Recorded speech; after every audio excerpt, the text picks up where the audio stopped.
Então, a ideia hoje é nós discutirmos um pouco sobre a situação da Previdência no Brasil, a reforma da Previdência que tem sido proposta pelo governo e quais são as condições em que ela está sendo proposta e se há viabilidade de fazê-la. Mas eu entendo que para falar de Previdência, eu tenho que falar do cenário completo, né, do cenário macroeconômico principalmente. Não dá para tratar o problema da Previdência de uma forma isolada. E o país, desde 2011, ele vem passando por um processo de mudança completa, de reformulação na política macroeconômica do governo, de lida com uma crise externa profunda, que se agudiza a partir de 2011, e que o governo, em reação a ela, propõe uma certa estratégia de Estado. É essa estratégia de Estado, mais especificamente, que eu vou tentar discutir aqui com vocês hoje.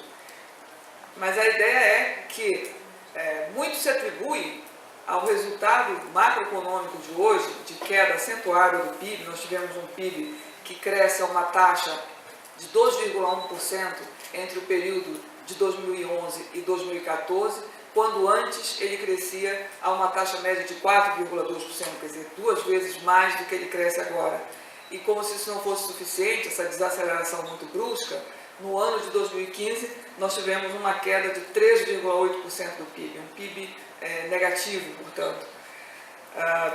O investimento agregado também cai demais, né? As taxas de investimento no período Lula 2, que foi o período 2007-2010, a taxa de investimento agregado crescia a 9,9% em média ao ano.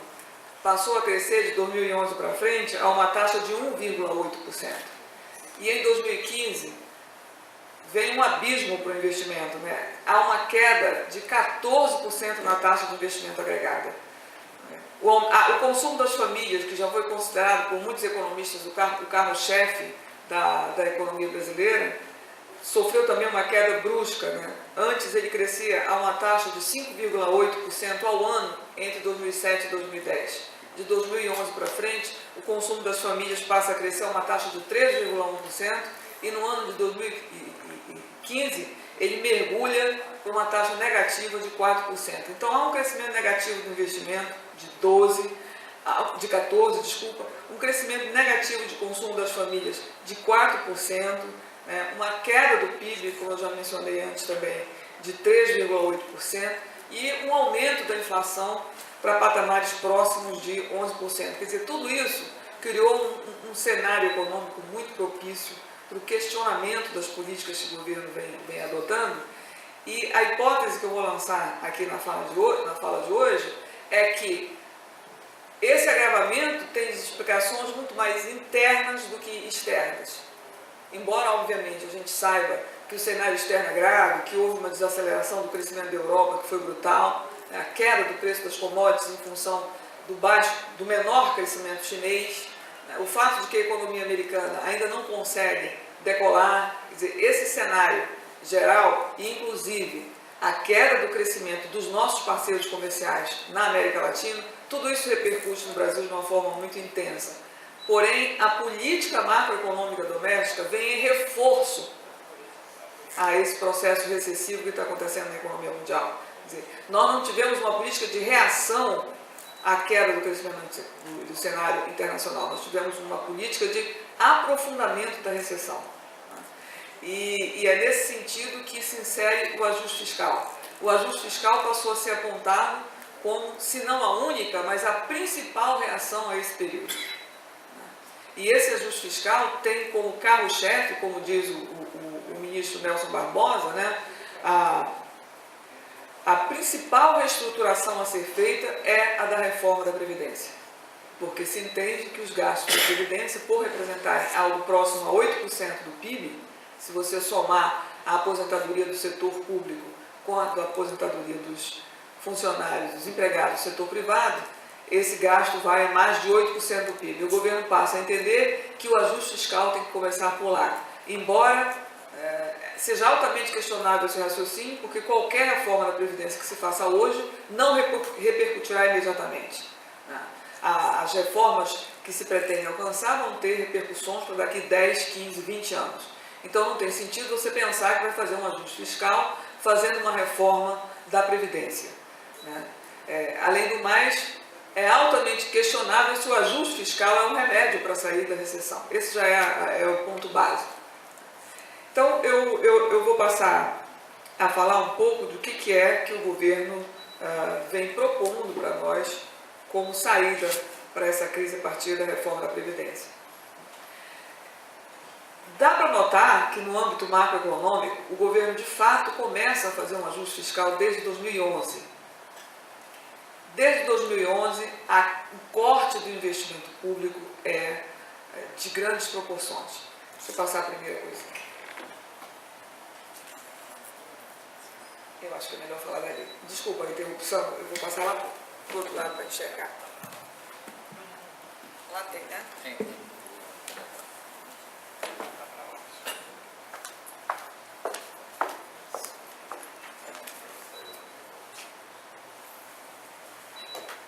Nesse quadro, tem uma taxa de crescimento real do investimento que, ao mesmo tempo, é uma média de 2007 a 2010, apresenta uma taxa de crescimento anual do período de 2011 a 2014 e a taxa média do período de 2011 a 2014. Então, reparem que o investimento público, o investimento do governo central, ele passa de 35,3% no período 2007 a 2010, né, para 0,7% no governo Dilma.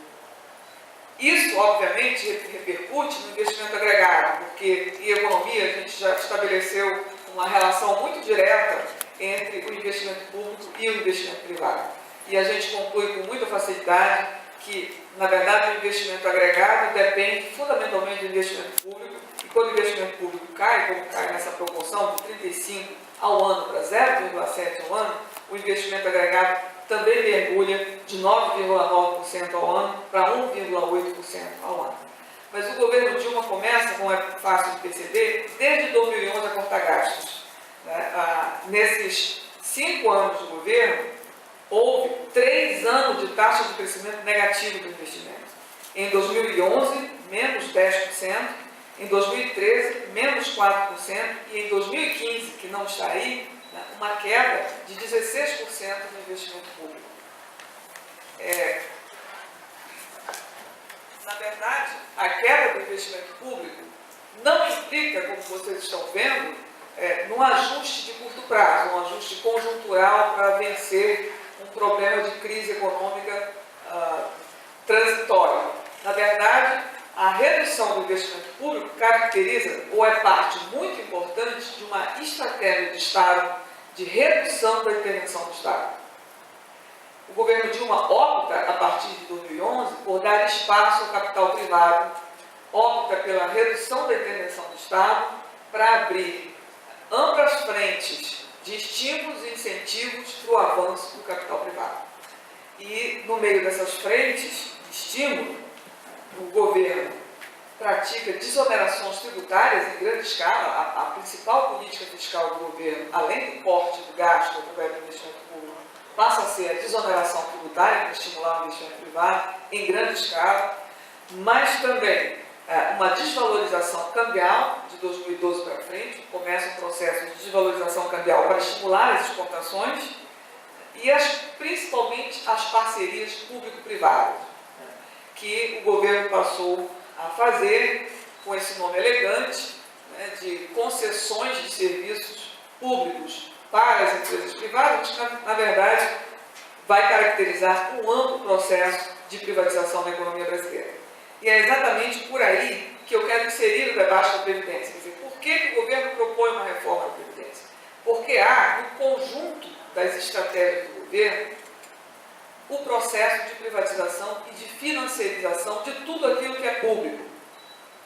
E os números são, assim, particularmente contundentes a respeito disso. Esse é um discurso que não é um discurso óbvio, um discurso claro, mas que os números vão mostrando pouco a pouco. Então, eu vou começar falando das privatizações que ocorreram no setor de infraestrutura e no setor de petróleo. Os números e a lista são tão grandes que vale a pena enumerar aqui. Em 2012, o governo Dilma inicia um processo de leilão das infraestruturas do país. E o BNDES passa a atuar como o grande financiador desses leilões. Todo o processo começa em agosto de 2012, através do Programa de Investimento em Logística, o PIL. É um nome, a partir daí, bem comportado, né, para falar de um processo de privatização no setor rodoviário, no setor de aeroportos, portos e no setor do petróleo, para começar a falar, em primeiro lugar, na infraestrutura e, no caso, do petróleo.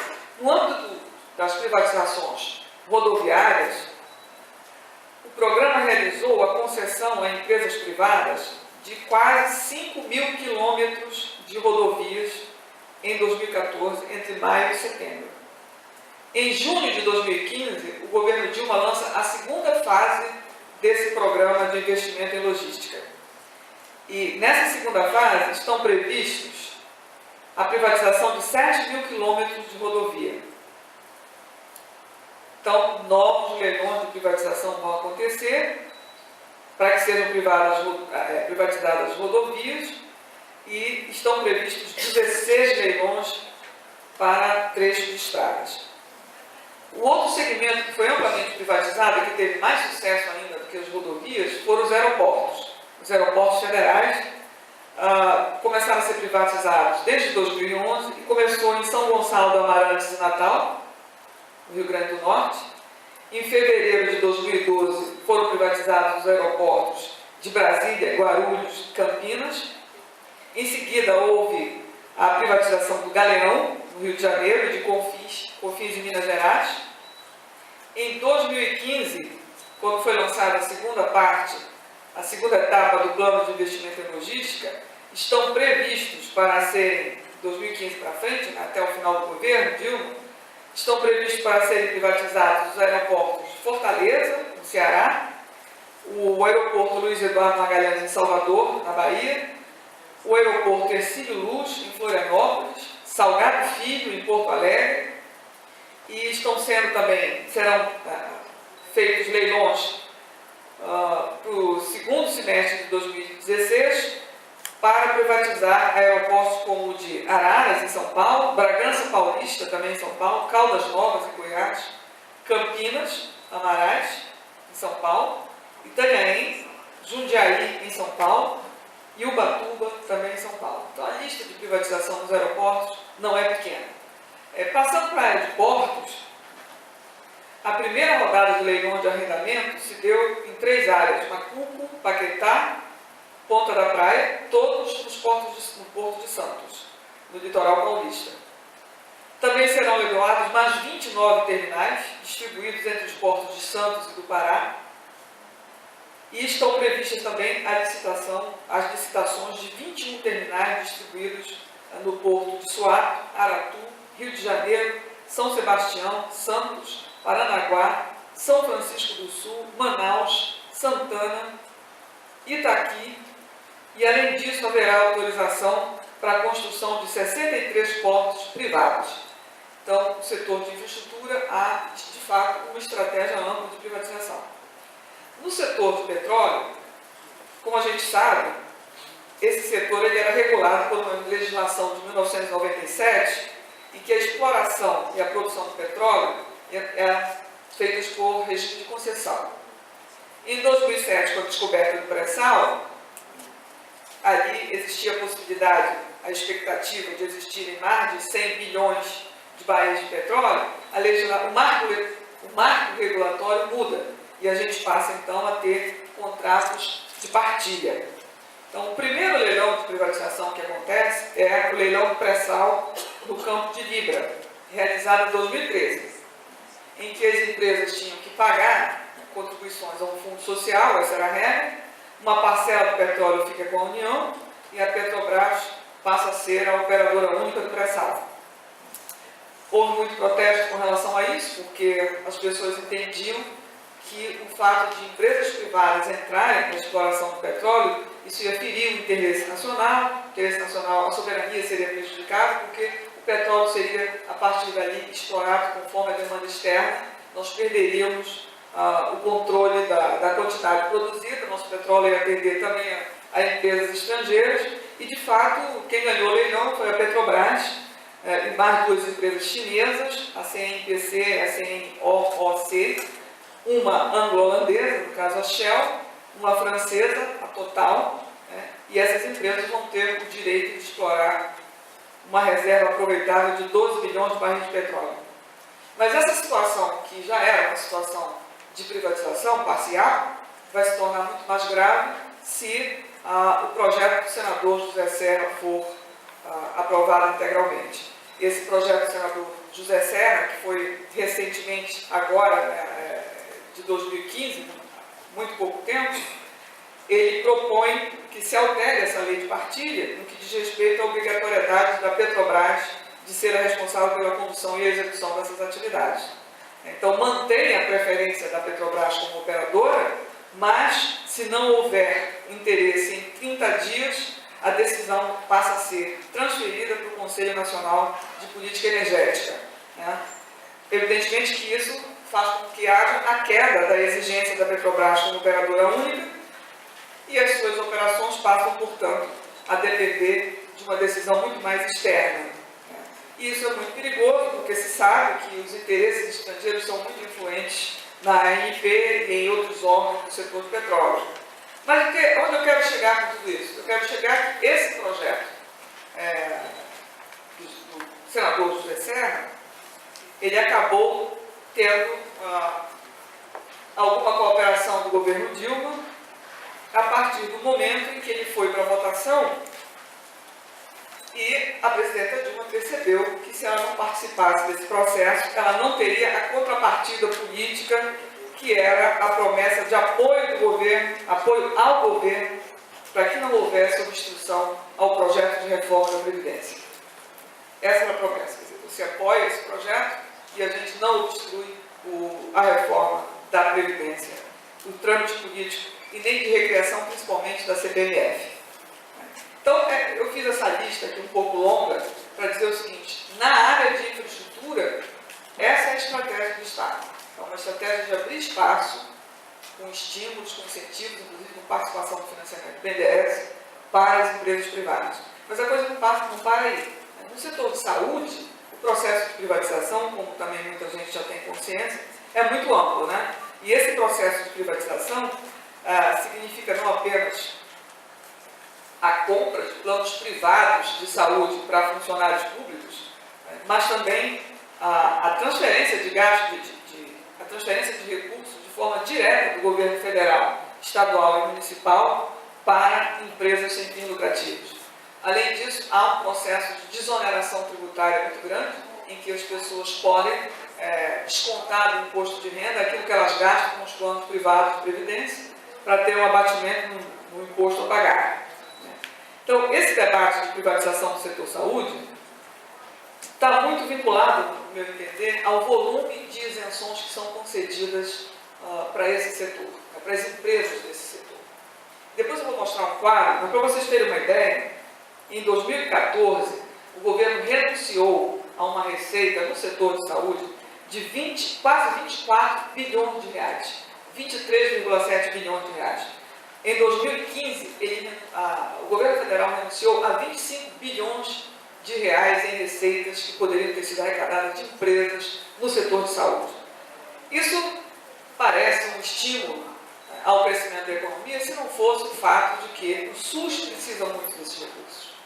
Há um subfinanciamento do SUS, que se vê hoje sucateado, atolado por uma demanda que não consegue atender, enquanto o governo renuncia a receitas no patamar de 25 bilhões ao ano, mais recentemente. Então, esses recursos poderiam estar sendo direcionados para o SUS ou para qualquer outra política do setor público que fosse para atender a necessidade da população, mas ela está servindo para dar suporte a empresas privadas, inclusive para garantir margens de lucro a essas empresas. Então, é um solvedor de recursos. Um sucateamento do SUS tem uma outra proposta que é muito mais grave, no meu entender, e que é aquilo que eu chamo a atenção para a financiarização das políticas sociais. Quando você sucateia o SUS, Depois eu vou mostrar o montante de recursos que são destinados ao SUS. Nós vamos ver que entre 2011 e 2015 há uma taxa percentual de gastos com o SUS que é menor do que aquela do período de 2000 a 2003. A gente consegue gastar menos com saúde hoje do que gastava no início da década, no segundo governo FHC. Mas o que é pior? Quando você cicateia o SUS, quando você faz renúncia de receitas ao SUS, as pessoas adquirem a noção de que elas não serão atendidas pelo sistema público de saúde. E que a única saída que elas têm é fazer um plano privado de saúde, que quase sempre é ofertado pelo banco. Você vai abrir uma conta no banco, te oferecem seguro para automóvel, seguro funeral, seguro de previdência, para você participar de um fundo de previdência, e o seguro de saúde também. É um pacote financeiro muito bem orquestrado, com a ajuda do governo. Se você precariza os serviços públicos, a população é empurrada para os planos privados de saúde. A mesma coisa acontece com a Previdência. A cada vez que o governo anuncia uma reforma da Previdência, ele está induzindo as pessoas a acreditarem que esse sistema é um sistema quebrado. Se ele não quebrou ainda hoje, ele vai quebrar no futuro, e que o melhor que as pessoas fazem é procurar uma salvaguarda para terem uma renda minimamente digna na velhice, e elas partem para um plano privado que é feito por um banco. Então, há assim, uma clara estratégia de Estado numa grande parceria com o capital financeiro. Quando não é com o capital financeiro, com as empreiteiras, que encontram um amparo enorme do BNDES e um recuo do Estado na área de infraestrutura. Na educação não é diferente. Eu estou num fórum que não precisa de grandes explicações para entender o processo de privatização no setor de educação, mas cabe ressaltar aqui a listagem das coisas, né? A abertura de novas instituições privadas de ensino superior, autorização para a abertura de cursos em instituições já existentes, a expansão do financiamento estudantil através do FIES, que ao invés de criar uma vaga numa universidade pública, cria um processo de endividamento de futuros estudantes, antes deles adquirirem um emprego que eles nem sabem se vão ter diante de uma forte recessão, eles antecipadamente já se endividam, com taxas de juros não razoáveis, nada razoáveis, né? E a criação do ProUni, que são as bolsas de estudos em universidades privadas, que caracteriza claramente um processo de preferência pela expansão do ensino privado e não do ensino público. Embora, claro, a gente possa citar as centenas de universidades que foram abertas de uma forma muito precária, mas o que se vê no agregado é o avanço da educação privada de ensino superior. É isso que tem caracterizado esse governo. Talvez alguém possa dizer, mas poxa, você está falando que o governo privatiza na área de políticas sociais. Foi justamente a política social que foi considerada o carro-chefe dos governos Lula, Dilma, dos governos petistas, né? Porque esses governos se notabilizaram pela propaganda política de que a saída da pobreza e da miséria se deu em função da articulação de uma política social competente, construtiva e etc. Bom, é verdade, né? Os gastos com assistência social e com previdência cresceram seguramente durante esse período. E que a política social foi um dos carros-chefes desse processo, também não resta dúvida, foi. Né? Mas que política social foi essa? Qual é a qualidade dessa política social?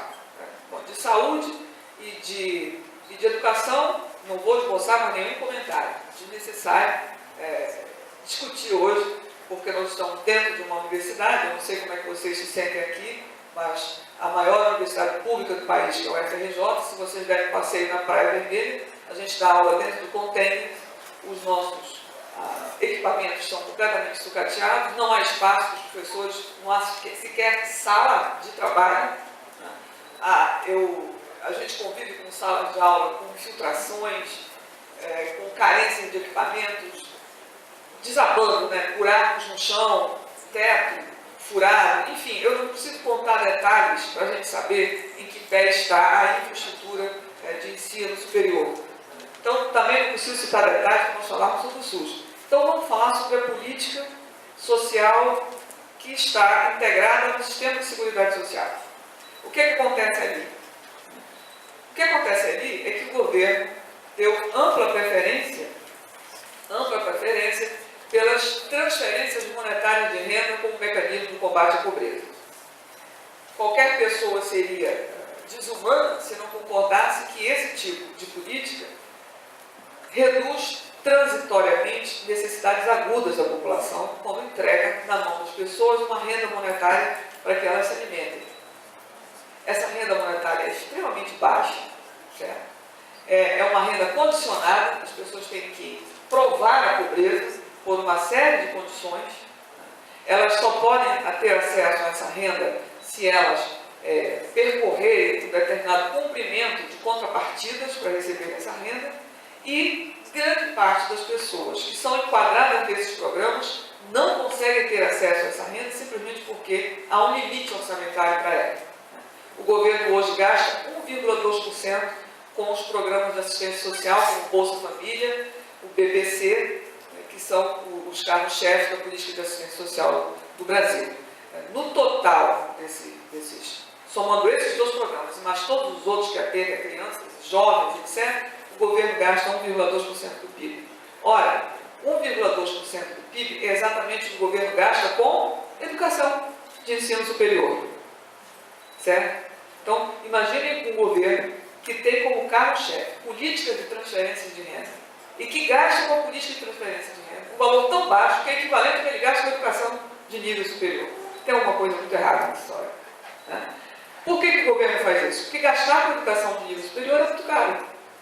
É muito caro gastar com saúde pública, principalmente se o sistema único é universal. Então, o governo prioriza gastos com transferências módicas de renda para uma população precarizada pela fome e pela pobreza, porque isso não compromete um orçamento que está sempre sendo pressionado por metas de superávit primário. Então, é melhor você fazer um programa que tenha um impacto político importante, que resolva, ainda que de forma precária, os problemas de pobreza e de indigência, e que comprometa o orçamento. Então, você faz programas focalizados de combate à pobreza e não programas universais. Os programas universais, como qualquer pessoa que estuda sociologia sabe, e os economistas também sabem, que os programas universais são os que verdadeiramente combatem a pobreza e a indigência, porque esses programas levam para a população um conjunto de serviços não mercantilizados que asseguram uma qualidade de vida superior e que mudam estruturalmente as condições de pobreza. Então, levar educação, saúde, habitação, saneamento básico e alimentação de qualidade para a população é tão ou mais importante do que fazer uma transferência de renda monetária, achando que com isso você está combatendo um processo de pobreza que é estrutural. Um programa que visa transferir rendas para combater a pobreza, evidentemente não está tratando o problema estrutural da nossa economia, que vai muito além, vai inclusive por um problema de reforma agrária. Você precisa fazer uma grande revolução na estrutura de propriedade, se você quiser modificar a estrutura de distribuição da renda. Mas enquanto a gente não consegue mover politicamente objetivos tão ambiciosos, que pelo menos se faça uma política social decente, né, que proporcione a transferência de serviços não mercantilizados. Mas ao contrário disso, nós estamos empurrando as pessoas para o processo de privatização de serviços que deviam ser públicos. Então, ao invés do governo levar a educação pública, as pessoas vão ter que procurar as escolas de ensino superior privadas, né? Ou então os colégios privados. Né? Elas vão ter que procurar planos de saúde privado, vão ter que procurar fundos de previdência complementar em bancos para poder se sentirem atendidas nas suas necessidades futuras. Quer dizer, há de fato uma política social muito pobre, né? Muito pequena do tamanho das nossas necessidades. Ganha corpo aqui uma tese muito interessante que está surgindo na Praia Vermelha. Eu digo que é na Praia Vermelha porque está surgindo tanto no Instituto de Economia quanto no serviço social, que é o de que está havendo, de fato, que está havendo e o que houve, e que agora marcha a passos largos, um processo de financiarização da política social. Essa política social, que já é precária e que implica na transferência de renda das pessoas em baixas proporções, ela está sendo usada como colateral para que as pessoas tomem crédito em bancos. Então, o governo passou a conceder esses benefícios, e esses benefícios hoje podem ser usados como garantia para a tomada de empréstimos em bancos. Então, é o que a gente chama lá de incorporação no mercado via endividamento. E para isso, alguns instrumentos financeiros foram criados. Né? O instrumento do crédito consignado, que passou a conceder empréstimos para pessoas que têm emprego estável ou que são aposentados, principalmente os aposentados, os pensionistas, certo? O crédito consignado se espalhou de uma forma absolutamente virulenta e hoje ele já compromete mais de 50% da renda dos aposentados. Certo?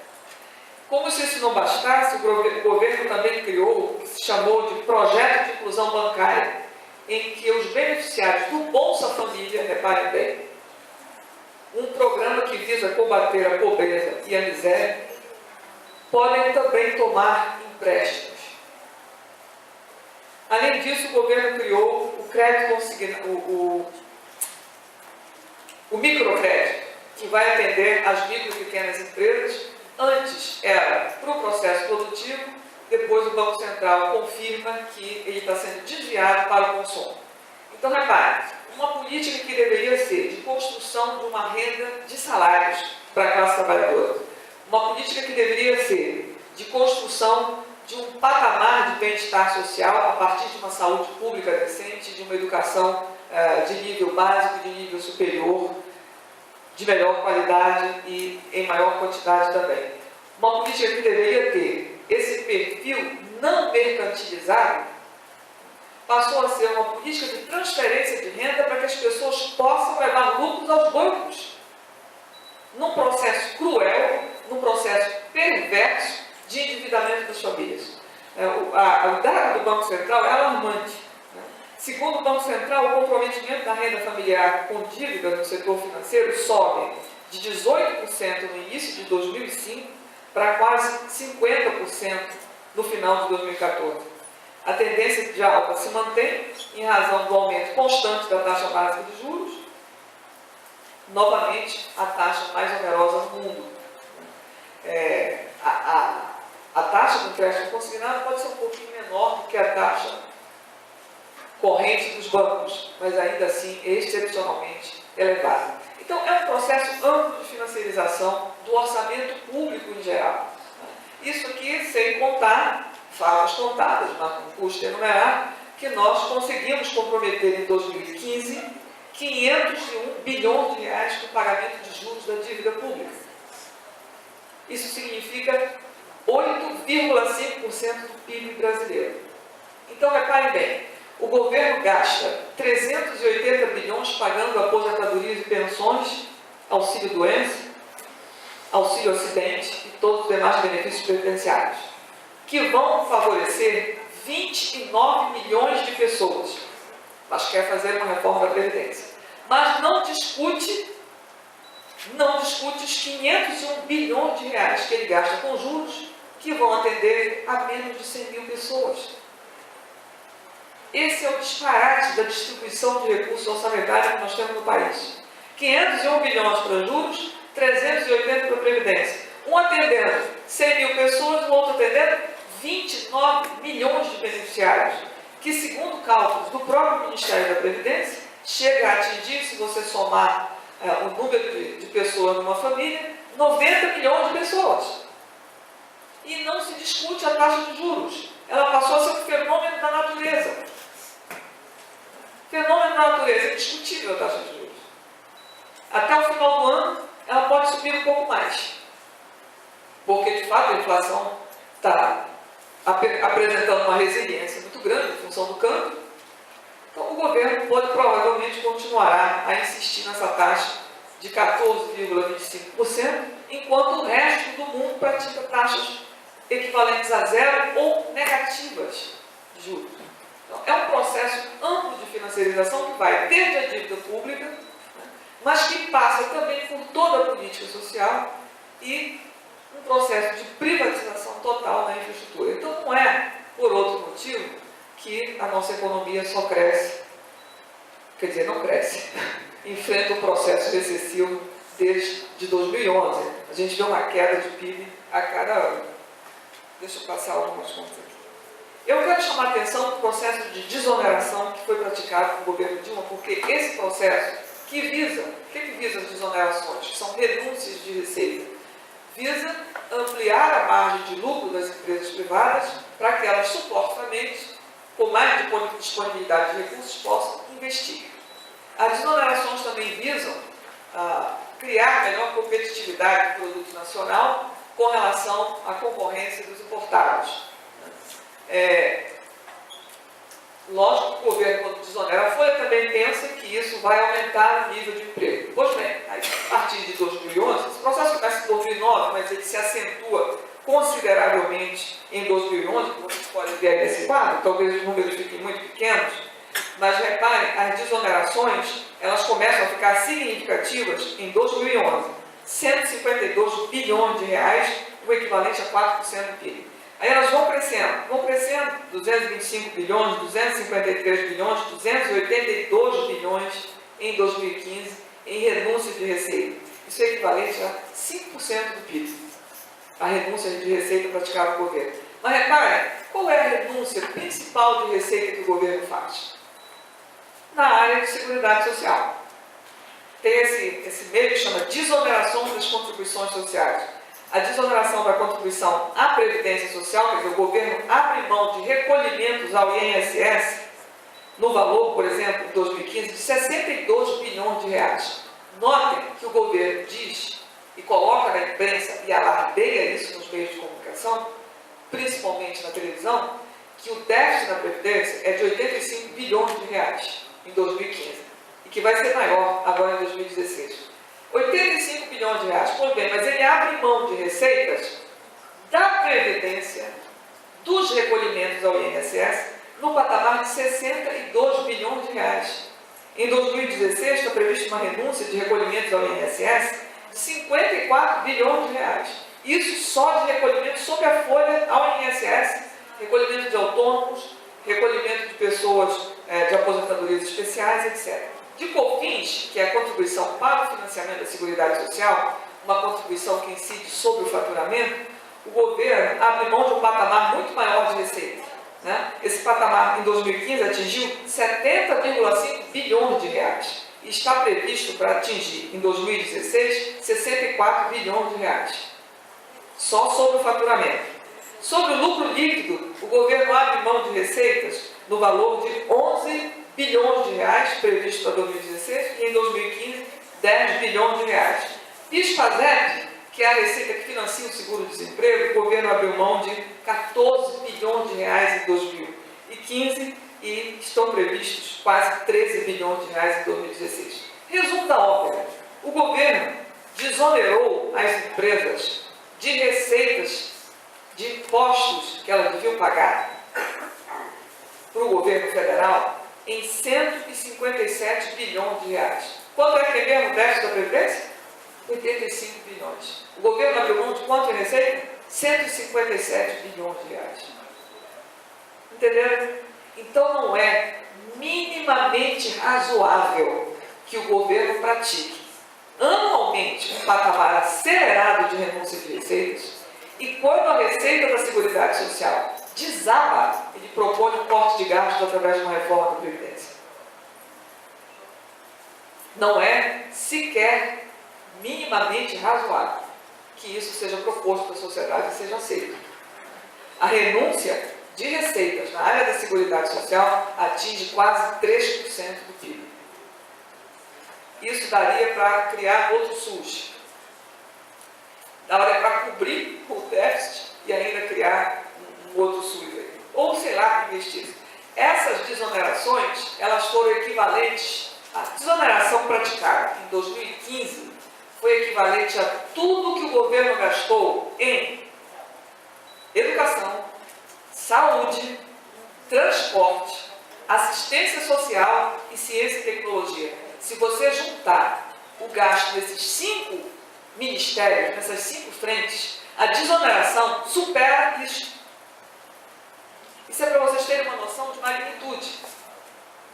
Outro dia eu fui falar sobre isso para os procuradores do trabalho e eles disseram assim: puxa vida, a gente não tem dinheiro para comprar passagem aérea para um fiscal fazer fiscalização nas empresas.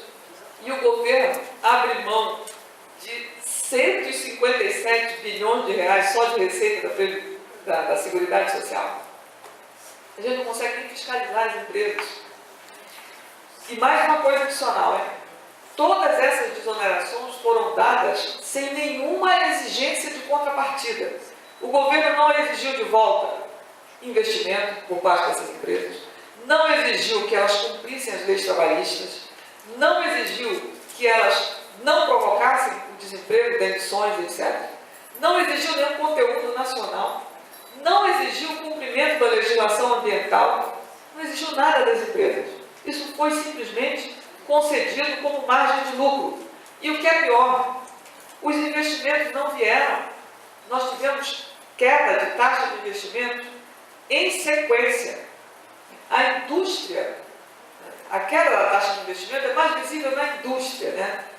A indústria sofre um poderoso rebote, uma queda absurda de crescimento de menos 8,3% em 2015 e continua no processo de queda. Há 10 trimestres consecutivos que há uma taxa de crescimento negativa no setor industrial. Ao ponto de hoje a nossa indústria só ter 10% de participação no PIB, quando ela já teve, em 2005, 16% de participação no PIB. Então, a reforma da Previdência faz parte de um ajuste fiscal que é um desastre em termos macroeconômicos. Ele é destrutivo dos empregos, destrutivo da renda dos trabalhadores. A renda média dos trabalhadores no país caiu em 3,5% ano passado. Nós perdemos mais de 1.500.000 postos de trabalho em 2015. Continuamos perdendo, este ano, nós já perdemos mais de 100.000 postos de trabalho, só em janeiro desse ano. Quer dizer, o ajuste fiscal é um desastre. E o que é importante dizer, ele não começa agora. Ele começa em 2011. O governo começa a comprimir gastos, principalmente o investimento público, e apostar em leilões de privatização, e apostar em abrir espaço no capital privado desde 2011. O resultado, em termos macroeconômicos, é um fracasso. Por isso que eu iniciei a minha fala dizendo que, de fato, nós temos uma crise externa, e essa crise externa abala o mundo inteiro. Mas a nossa política interna levaria o país para uma situação recessiva, mesmo que não houvesse a crise externa, em função da estratégia de Estado associada ao capital financeiro e associada às privatizações do setor de infraestrutura. Diga-se, em poucas palavras, as empreiteiras. Aqui está a queda brutal, né, em 2015, da criação de vagas formais. Essa coluna em vermelho é uma coluna negativa, de perda de mais de 1.500.000 postos de trabalho no ano de 2015, e cuja fonte é o Ministério do Trabalho. Ou seja, isso aí é emprego com carteira assinada, isso aí nem entra no emprego formal, que também deve estar com taxas muito elevadas. A gente sabe que o que aumentou muito no Brasil é o trabalho por conta própria, que é o que sempre acontece numa crise, né? As pessoas buscam biscates para substituir o emprego que antes não era tão bom, mas era uma fonte de renda. Aqui é a quebra da receita da Seguridade Social após o amplo processo de desoneração feito pelo governo Dilma. São taxas de crescimento real. A gente vê que elas vão caindo e, a partir de 2014, elas se transformam em quedas negativas, crescimento negativo, de menos 3,8% e de menos 10,19%. Agora, repare, apesar de tudo, apesar dessa ampla política de compressão das políticas macroeconômicas, essa política recessiva, ainda assim a Previdência gera superávit. A Seguridade Social gera superávit. Eu, claro, coloco esse quadro em todas as minhas falas, em todos os lugares por onde eu ando.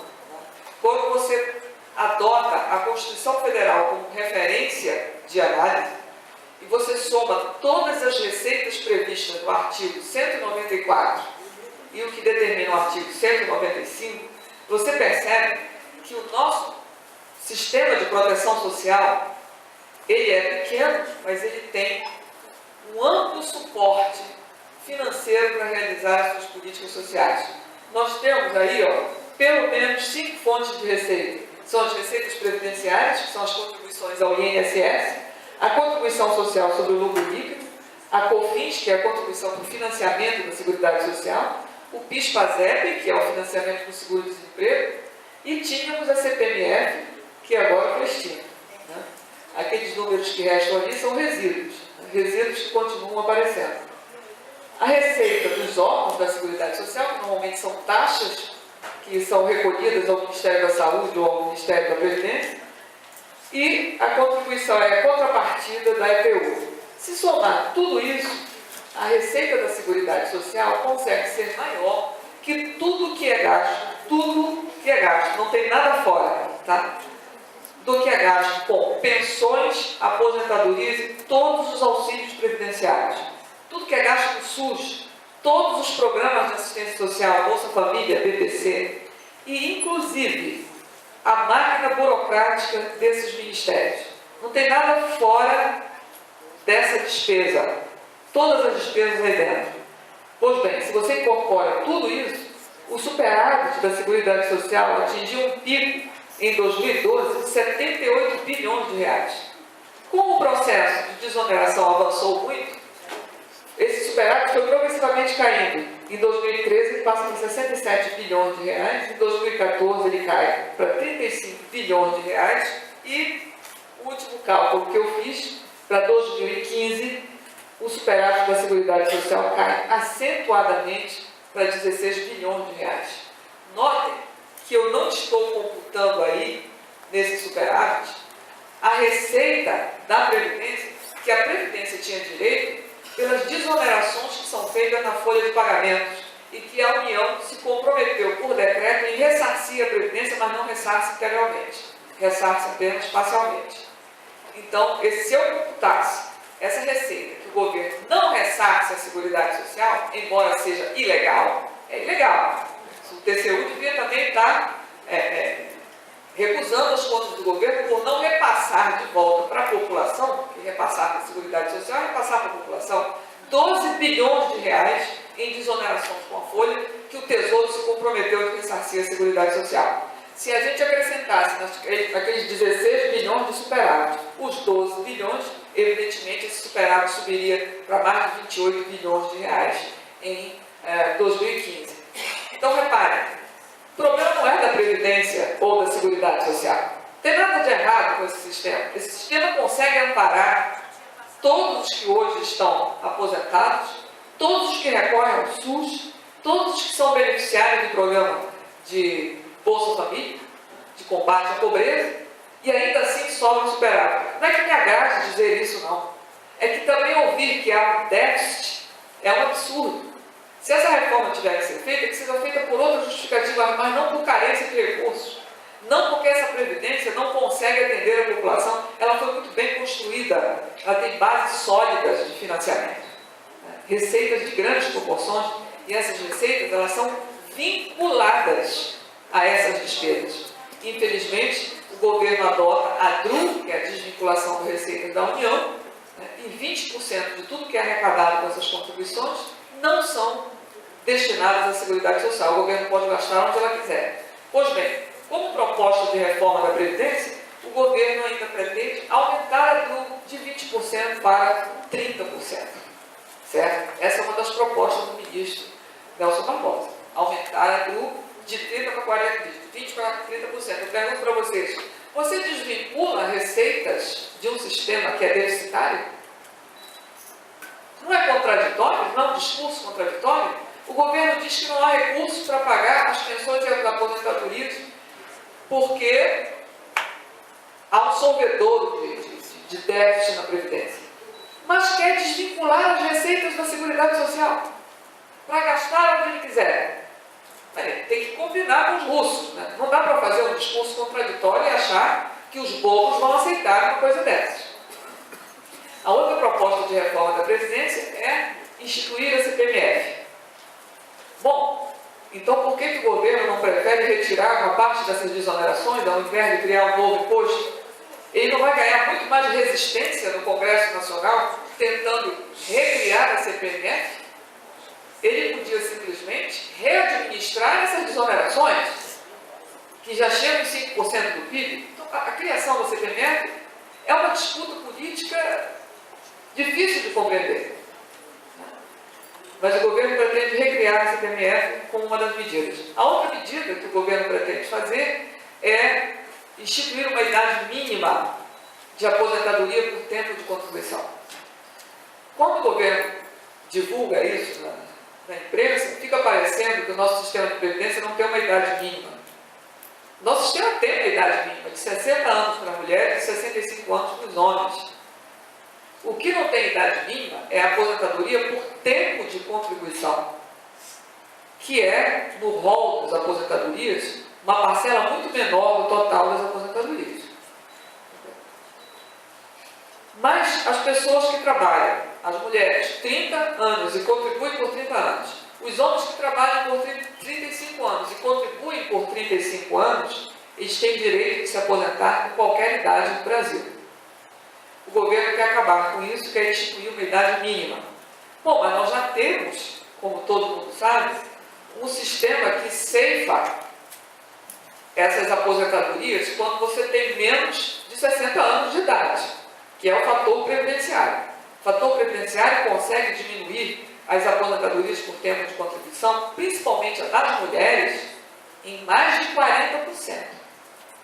Tem períodos que essas aposentadorias são ceifadas em 43%, porque as mulheres têm uma expectativa superior, uma expectativa de vida superior à dos homens. Então, elas são mais prejudicadas nas suas aposentadorias por tempo de contribuição. Aí o que o governo vai fazer? O governo alega que a média de idade das aposentadorias por tempo de contribuição é de 55 anos, que as pessoas estão se aposentando precocemente. Eu tenho dois argumentos básicos contra essa ideia de estabelecer uma idade mínima. O primeiro argumento é que, quando as pessoas se aposentam nessa idade e se submetem a uma redução de renda, elas só fazem isso quando precisam muito. Porque se elas pudessem, elas continuariam trabalhando para ganhar mais. Certo? Quem vai dizer, eu vou me aposentar para ganhar menos? As pessoas só se aposentam porque elas veem que elas não conseguem mais manter-se no posto de trabalho. O que normalmente acontece é que as pessoas com mais de 50 anos, elas têm um conhecimento que fica obsoleto com relação ao avanço tecnológico. Elas não conseguem mais reunir capacitação para se manter no posto de trabalho e normalmente elas são substituídas por um trabalhador mais jovem com um salário menor. Então, o que normalmente acontece, principalmente com as mulheres, é que com mais de 50 anos, elas se veem desempregadas, ou então num subemprego que obriga essas pessoas a se aposentarem precocemente. Então não é uma condição, não é um dano moral, a preguiça, né? E junto com as condições legais, fazem com que as pessoas escolham se retirar do mercado de trabalho. Elas são impelidas a isso. E tem dados dentro do governo que são assim, absolutamente vigorosos. Quando você vai pegar as estatísticas do SUS, o SUS mostra que existem 57 milhões de pessoas com doenças, a gente chama de doenças crônicas não transmissíveis, nos termos do Ministério da Saúde. Mais de 50% são mulheres. Que tipo de doenças são essas? São doenças ósseas, as pessoas têm problemas ósseos, problema na coluna, problema de joelho, são colesterol muito alto, hipertensão, problemas circulatórios, diabetes, enfim, um elenco de doenças como reumatismo, artrite, artroses, etc. Doenças que tornam as posições no trabalho muito difíceis de serem acompanhadas, né? Muito difícil você prosseguir dado o estado de saúde, particularmente das mulheres. Quer dizer, as mulheres podem até viver mais, mas elas vivem de forma ruim, com saúde muito mais precária ainda do que vivem os homens. Mas o fato é o seguinte, as estatísticas, essas estatísticas que a gente chama de enfermidade no Brasil, apontam que as pessoas a partir dos 50 anos não têm mais condições de manter seus postos de trabalho em condições competitivas com os jovens. Então isso acaba empurrando as pessoas para uma aposentadoria precoce. Uma parte dessas pessoas que desfrutam de saúde, de melhores condições educacionais, etc., elas conseguem arranjar um outro emprego, inclusive para complementar essa aposentadoria baixa que elas recebem assim que se aposentam. Essas pessoas que voltam ao mercado de trabalho são as mais importantes, porque elas continuam recolhendo o INSS. São essas que o INSS mais gosta, porque elas vão contribuir, elas vão continuar contribuindo, sem volta para elas. Já foi feito, inclusive, um estudo provando que o INSS vai gastar com elas muito menos do que elas vão recolher. Certo? Por isso que as pessoas tentam a desaposentação, né, que é a revisão do valor das suas aposentadorias com base nas contribuições que elas fazem depois de aposentadas. Isso não passou, evidentemente, até hoje na Justiça, não passou e provavelmente não voltará. O governo tem pavor desse recurso, a desaposentação. Exatamente por quê? Porque as pessoas que se aposentam precocemente e conseguem se manter no posto de trabalho para complementar a sua renda, elas voltam a contribuir. E elas são os melhores aposentados do mundo, né? Porque elas vão recolher mais do que o governo vai gastar com elas. Então, não faz muito sentido você, no meio de uma crise, de uma recessão internacional e de uma recessão doméstica, propor uma reforma da Previdência que implique reduzir a renda que já é baixa dos aposentados. Não tem sentido. Esse é o pior momento. Não deveria ser proposta uma reforma da Previdência, porque a Previdência não é deficitária. Agora imagina o descabido argumento de fazer isso no momento de recessão internacional. É tiro no pé, né? Não é à toa que o governo está enfrentando uma resistência enorme, uma resistência política gigantesca ao seu prosseguimento, né? Esse projeto de financiarização, de privatização, de redução dos direitos da cidadania não funcionaram como retorno na forma de crescimento, de aumento do nível de emprego, de aumento do nível de renda. Pelo contrário, nós estamos perdendo em poucos meses o que foi conquistado em muitos anos, né? Entre 2003 e 2010 aconteceram conquistas sociais significativas e a economia cresceu a mais de 4% ao ano. Em poucos meses, de 2013 para cá, a gente vem perdendo tudo que construiu, e mais particularmente a partir de 2015, né? O que é absolutamente lamentável, né? Sem contar que o governo, na última eleição, ganhou votos de uma ampla maioria para não mexer nos direitos sociais. Não era isso? Ou eu estou enganado? Para não subir a taxa de juros, porque evidentemente quem faria isso seria o candidato de oposição, mas o governo subiu a taxa de juros, venceu as eleições no domingo, subiu a taxa de juros na quarta-feira da semana seguinte. E em 31 de dezembro do mesmo ano que venceu as eleições, passou um pacote de reformas que incluiu redução do seguro-desemprego, não só do valor, mas do número de parcelas do seguro-desemprego, redução da pensão. Agora, a pensão não é mais vitalícia, só as mulheres com mais de 44 anos receberão de forma vitalícia as pensões pela morte do cônjuge. Agora, as mulheres mais jovens vão receber por alguns anos apenas essa pensão, depois a pensão se extingue.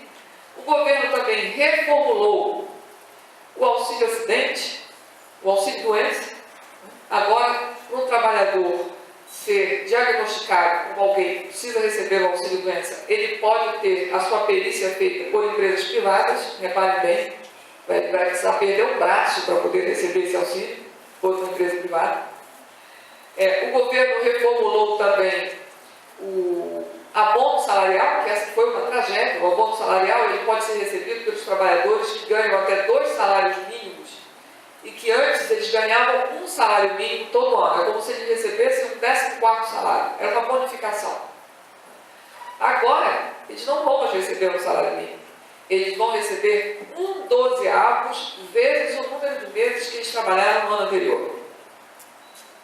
Uma migalha. Isso parece golpe, né? Hein? Isso parece golpe.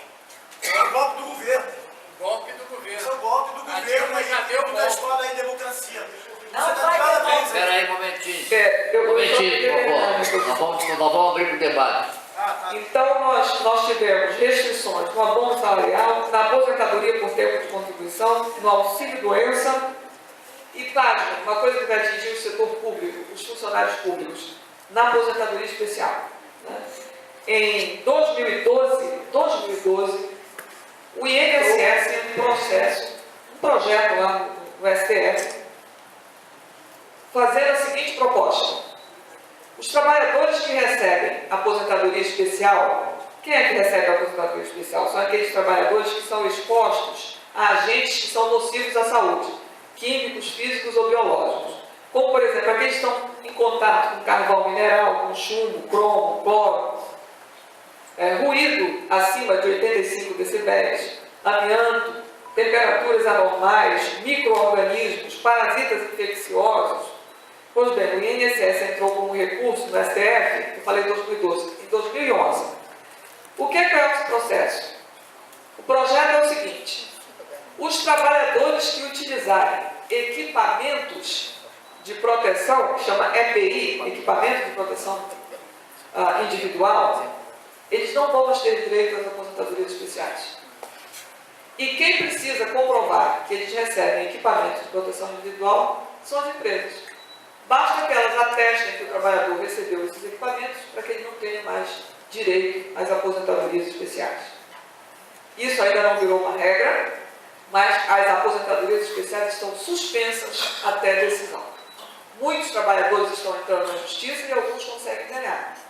Mas o fato é que existe um número enorme de processos aguardando a decisão definitiva, que já teve 2 votos favoráveis no STF.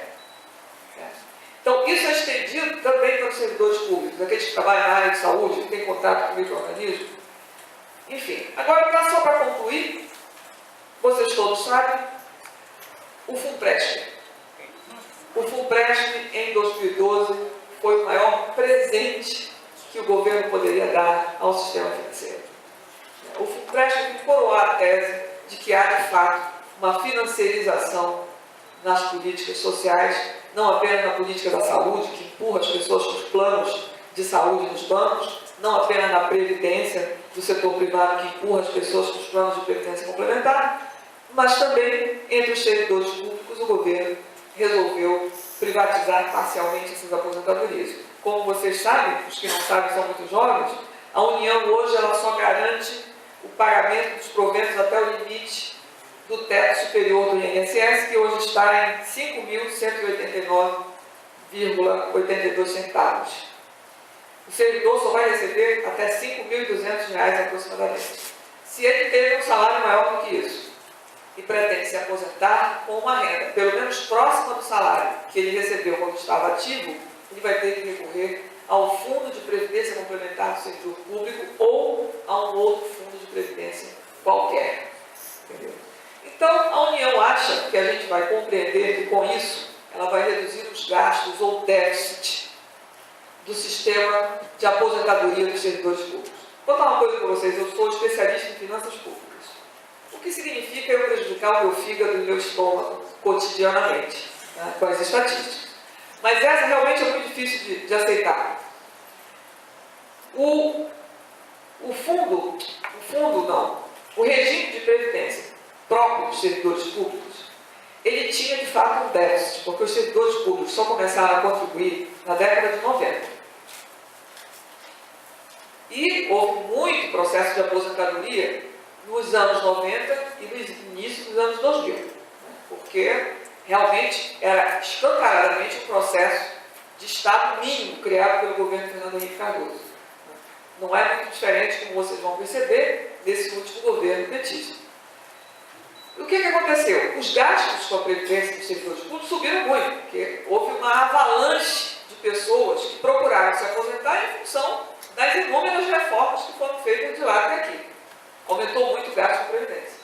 Mas, por outro lado, aconteceram muitos concursos públicos também. E esse sistema foi se equilibrando, porque o Estado foi sendo recuperado durante os 2 governos Lula.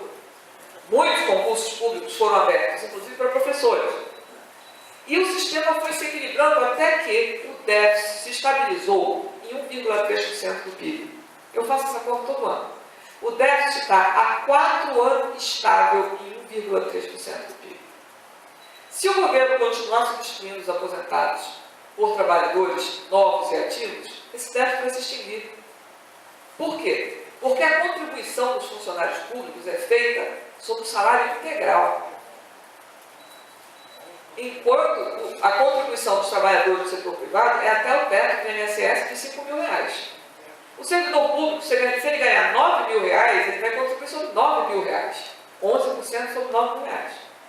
No setor privado, o trabalhador contribui entre 7,5% e 12% sobre o limite superior do INSS. Então, a gente ganhava uma aposentadoria maior porque a gente contribuía mais. Passava aquela resistência daquele gasto, com o tempo o déficit foi diminuindo, já foi de 3%, agora é de 1,3% do PIB. O que para nós, com o orçamento da União, não é nada. Não é nada. Tá? Pois bem, o governo resolve fazer uma reforma com a justificativa de que isso vai reduzir os gastos. Pois é, mas ele vai perder receita. Certo? Porque a contribuição agora vai ser só até o limite do teto do INSS, portanto o governo vai perder receita.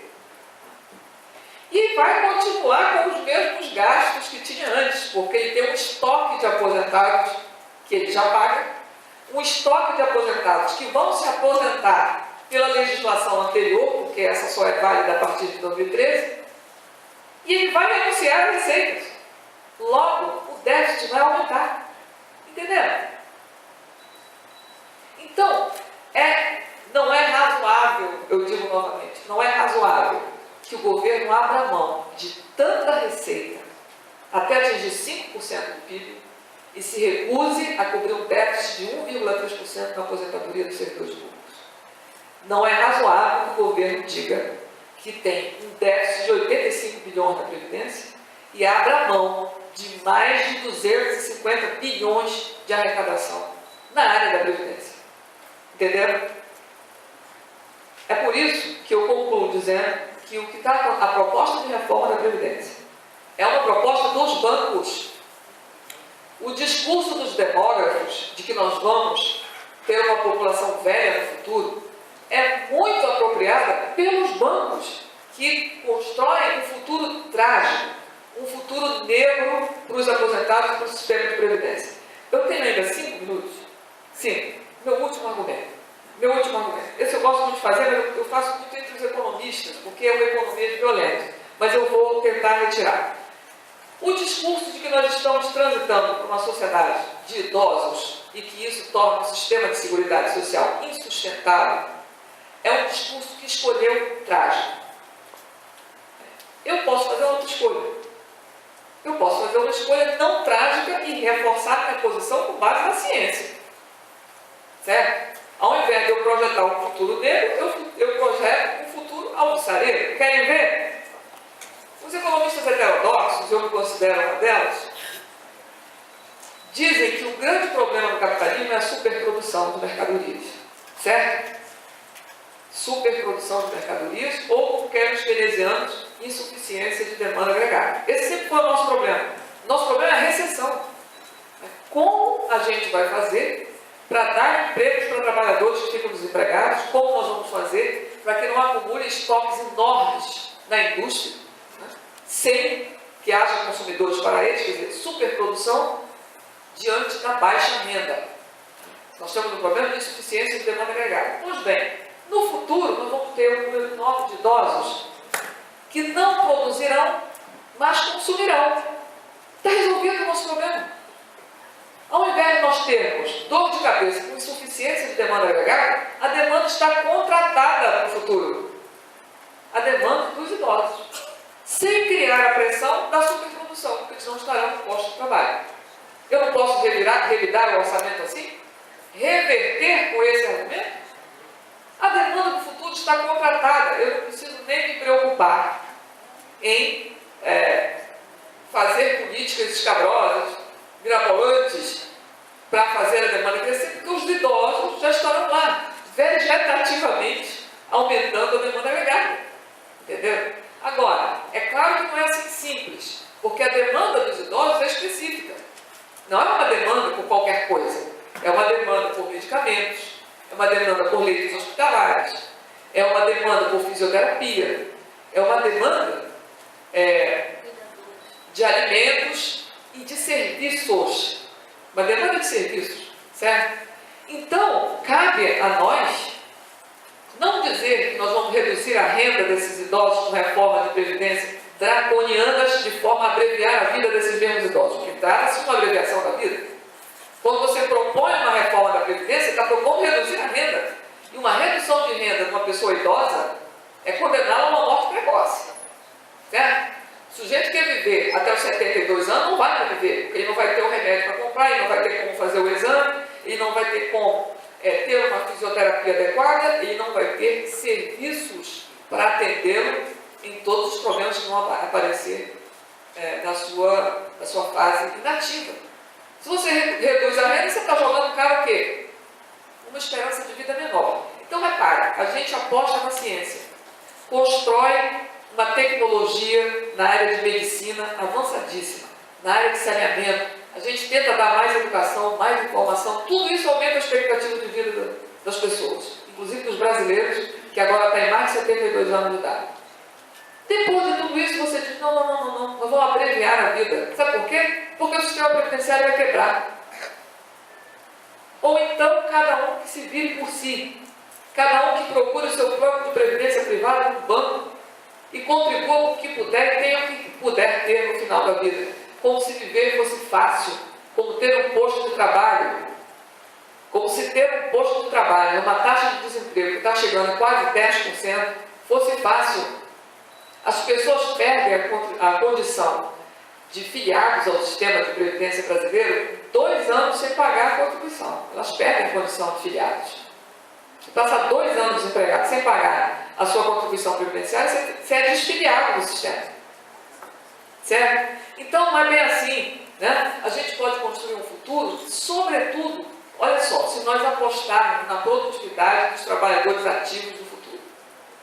Se nós investirmos numa educação de qualidade, para que a criança e o jovem de hoje sejam, lá na frente, trabalhadores produtivos, trabalhadores com uma capacidade intelectual avançada, que lidem com uma tecnologia que será totalmente mecanizada, robotizada, e que produzirá em grande quantidade, com certeza absoluta, suficiente para dividir entre ativos e inativos.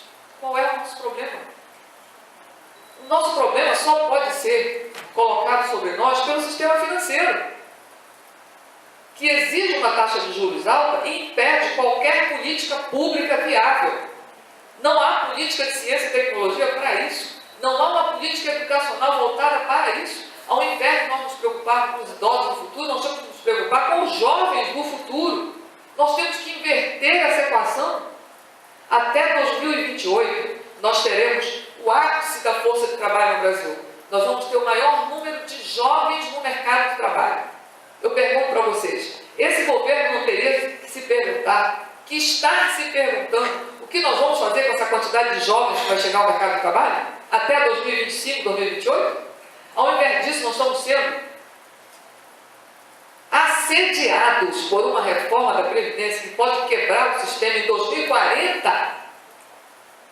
Quer dizer que o governo foi acometido de um súbito sentimento de responsabilidade com o futuro, 2060, 2040, que ele não tem como presente com a segurança pública, com o saneamento básico, com a educação, com a saúde. Vocês acham que esse discurso é minimamente crível?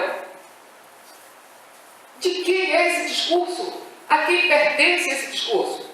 O discurso demográfico da tragédia pertence aos bancos. Se nós quisermos montar uma educação que chega voltado para tornar os trabalhadores no futuro cada vez mais produtivos, com uma renda cada vez mais elevada, com capacidade de produção ampla, juntar isso com uma política macroeconômica voltada para o pleno emprego. Nosso problema não é demográfico, isso é um reducionismo absurdo. Nosso problema é de origem socioeconômica. Nós temos um problema de política macroeconômica, nós temos um problema de política social e não um problema demográfico. Isso é um reducionismo muito caro aos bancos. Cada vez que eles jogam, que eles pagam e não tem nem um constrangimento de esconder, contratam os economistas que vão produzir as estatísticas trágicas, veiculam isso na mídia e ficam perguntando para nós: o que será o futuro sem uma reforma da Previdência? Eu pergunto: o que será o futuro sem um atendimento aos jovens que vão chegar no ápice da força de trabalho na década de 20, que está às nossas portas? Esse que é o grande problema. Se a gente souber resolver o problema da educação e o problema da saúde e adaptarmos as nossas linhas de produção industrial para uma demanda diferenciada no futuro, que será muito mais de idosos do que jovens, não é o problema que existe no futuro. Então, eu tenho uma visão de economista sobre os demógrafos, que eu detesto eles, desculpa, deve ter demógrafo aqui na plateia, desculpem, mas essa projeção demográfica é de um constrangimento sobre as políticas do governo absurdo. Né? Então, o domínio é dos bancos, eles fizeram isso na Europa, nós absorvemos o mesmo discurso europeu de ajuste fiscal para resolver um problema de recessão. A Europa está quebrada e nós estamos seguindo a mesma regra no Brasil. É um discurso avassalador, né? É um discurso opressor que nós estamos comprando e viabilizando. Então, eu concluo aqui dizendo para vocês que nós precisamos fazer uma profunda reflexão crítica se nós quisermos reverter esse cenário, não só o presente, né? Porque a reforma da Previdência está lá e quer que continue o governo Dilma, quer não continue, a reforma da Previdência é a primeira pauta. E junto com ela, o ajuste fiscal. Entendeu? Que é a coisa mais antidemocrática que pode existir numa sociedade. Você vai condenar gerações para o futuro. 3, 4 gerações para o futuro, sem nenhuma expectativa. Repare que o ajuste fiscal ele não deixa expectativa. Ele é jogo de terra arrasada, para que os bancos tenham as mais altas taxas de lucro. Vocês viram os balanços dos bancos do ano passado? A taxa de lucro média do conjunto dos bancos no Brasil foi de 11%. 11%. O PIB caiu quase 4%. Nós temos um PIB negativo de 3,8%. E o lucro dos bancos, em média, foi de 11%. O Itaú teve uma taxa de lucro de 30%. Que sociedade é essa? O que nós criamos? Obrigada, gente, pela paciência.